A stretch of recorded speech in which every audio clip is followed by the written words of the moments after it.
वर्षे नव्यानं झाली मनोहरा.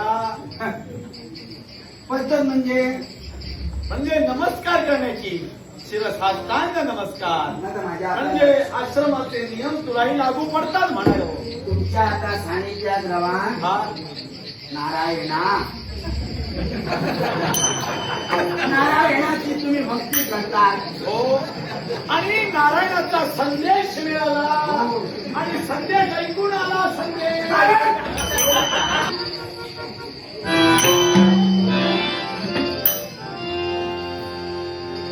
शिवानी. आता मला भीती नाही. मी मनानं ठरविलं होतं याच्या पूर्वी जे यांच्याशी शाब्दिक संघर्ष झाला. नंतर माझ्या लक्षात आलं मी त्यांना नमस्कार केला. आता पहिला तुला नमस्कार केला. आता मला खात्री आहे इथं माझं काम पूर्ण होणार. आई एक काळजी करू. बाबा